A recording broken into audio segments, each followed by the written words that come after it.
Okay, we're going to look at how to calculate the limit of a function when you can use a factoring technique. So a limit is needed because if you can see right here in this function, I cannot let x equals 3. If I let x equal 3, the function is going to be undefined because I'm going to have division by 0. So, but that's where a limit comes in handy. Because a limit, so you can see right here, it says a limit, oops, sorry about that. It says the limit as x approaches 3. So that means x never equals 3, but it gets really, really close to 3 from the right side and the left side. And it usually comes out to a good approximation of a value for that limit as, again, x approaches 3 from the left side and the right side. You usually get that same approximative value from the left and from the right. So one thing you can do, though, is you can use your factoring techniques to help you calculate what your limit is.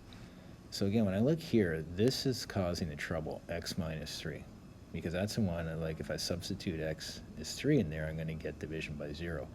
So what I want to do is I want to see if I can factor, and then maybe I can cancel out that x minus 3, so then I won't have any restrictions.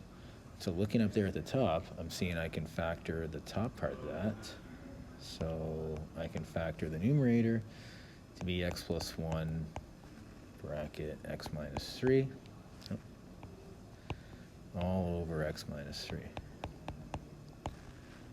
So again, we're still using our limit.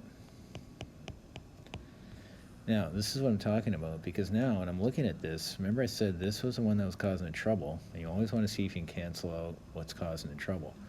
See, now this, x minus 3, can cancel out with that one.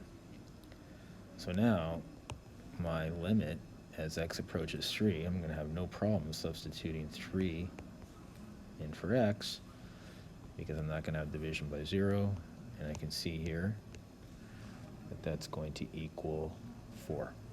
So again, what that means, let me draw a number line, x can't equal 3. That's understood. But let me just change the pen color here.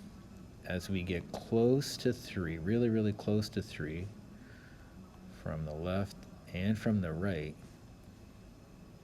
the value seems to be 4. So again, one thing you can do when you've got your limits and you need to calculate your limits of your functions is that you can see if you can factor. Can you factor the numerator or denominator and see if you can cancel out what's causing the division by 0.